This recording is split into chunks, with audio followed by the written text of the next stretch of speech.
नमस्कार। Target with Arun sir में current affairs in Hindi 6 जून 2020। 4 जून 2020 को मशहूर फिल्मकार बासु चटर्जी का 93 वर्ष की उम्र में निधन हो गया है।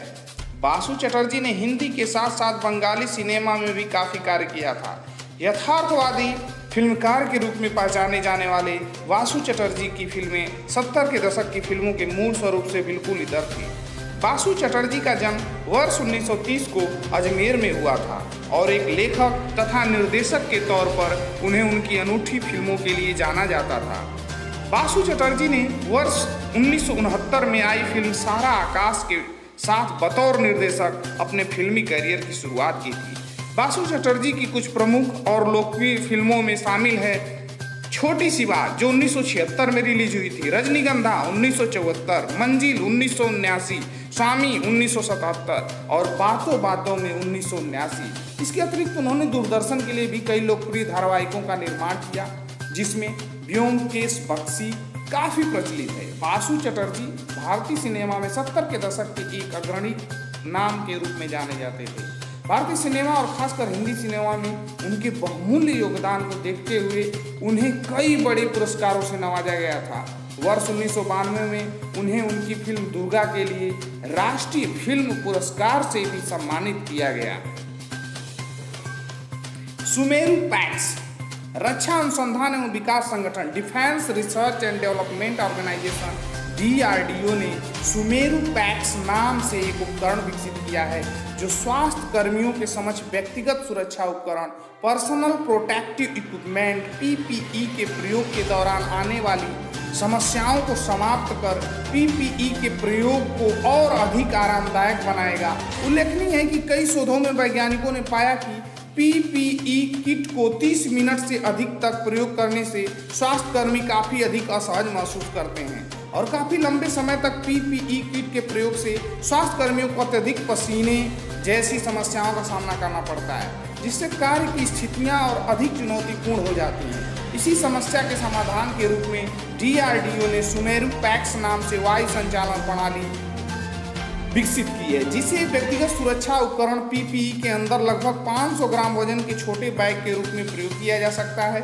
DRDO द्वारा विकसित यह प्रणाली उन डॉक्टरों और चिकित्सा कर्मचारियों के अत्यधिक लाभदायक है जो अस्पतालों में 6 से अधिक घंटों तक व्यक्तिगत सुरक्षा उपकरण PPE किट का प्रयोग करने को मजबूर हैं। विदित हो कि DRDO रक्षा प्रणालियों की डिजाइन एवं विकास के साथ साथ तीनों क्षेत्रों की रक्षा सेवाओं की आवश्यकताओं के अनुसार विश्व स्तर के हथियार प्रणालियों एवं उपकरणों के उत्पादन में आत्मनिर्भरता बढ़ाने की दिशा में काम कर रहा है। इसकी स्थापना वर्ष 1958 में की गई थी और यह रक्षा मंत्रालय के रक्षा अनुसंधान एवं विकास विभाग के तहत कार्य करता है। भारतीय उद्योग परिसंघ कोटक महिंद्रा बैंक के मौजूद मुख्य कार्यकारी अधिकारी CEO उदय कोटक को वर्ष 2020-21 के लिए भारतीय उद्योग परिसंघ का अध्यक्ष नियुक्त किया गया है। साथ ही संजीव बजाज को CII का उपाध्यक्ष चुना गया है।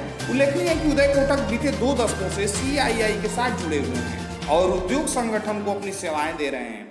भारतीय उद्योग परिसंघ CII सलाह और परामर्शी प्रक्रियाओं के माध्यम से भारतीय अर्थव्यवस्था, उद्योग, सरकार और नागरिक समाज के विकास हेतु अनुकूल वातावरण बनाने की दिशा में कार्य करता है। CII एक गैर सरकारी और गैर लाभकारी संगठन है जिसका नेतृत्व और प्रबंधन स्वयं भारतीय उद्योग से संबंधी लोगों द्वारा किया जाता है। इस संगठन में निजी और सार्वजनिक क्षेत्रों के लगभग 9100 सदस्य हैं।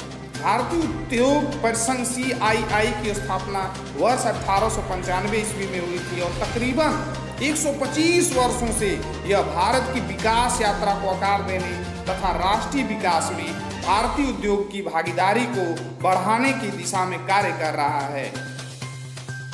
तियानमेन स्क्वायर नरसंहार 4 जून 2020 को तियानमेन स्क्वायर नरसंहार की 31 वर्ष पूरे हो गए हैं। तियानमेन स्क्वायर विरोध प्रदर्शनों की शुरुआत अप्रैल 1989 में कम्युनिस्ट पार्टी के तत्कालीन शीर्ष नेता और समाज सुधारक हू याओबांग की मृत्यु के बाद हुई थी जब हजारों छात्र और मजदूर लोकतंत्र की मांग को लेकर सड़कों पर उतरने लगे। समय के साथ आंदोलनकारियों की संख्या बढ़ने लगी और तानाशाही समाप्त करने तथा लोकतंत्र बहाल करने की मांग भी तेज होने लगी।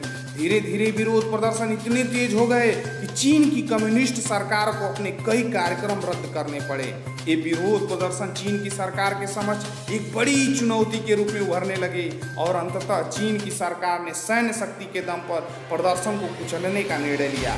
इसी उद्देश्य के साथ 4 जून को चीन की सेना ने तियानमिन स्क्वायर में प्रवेश किया और वहां मौजूद गॉडेज ऑफ डेमोक्रेसी की प्रतिमा को टैंक से उड़ा दिया। जब वहां मौजूद छात्रों और मजदूरों ने इसका विरोध करना चाहा तो सैनिकों द्वारा उन पर गोलियां चलाई गई। एक अनुमान के अनुसार चीन की सरकार के आदेश पर की गई सैन्य कार्रवाई में तकरीबन 10,000 लोगों की मृत्यु हुई थी। उल्लेखनीय है कि तियानमेन स्क्वायर में हुए विरोध प्रदर्शन को चीन के आधुनिक राजनीतिक इतिहास का सबसे बड़ा राजनीतिक प्रदर्शन कहा जाता है। धन्यवाद।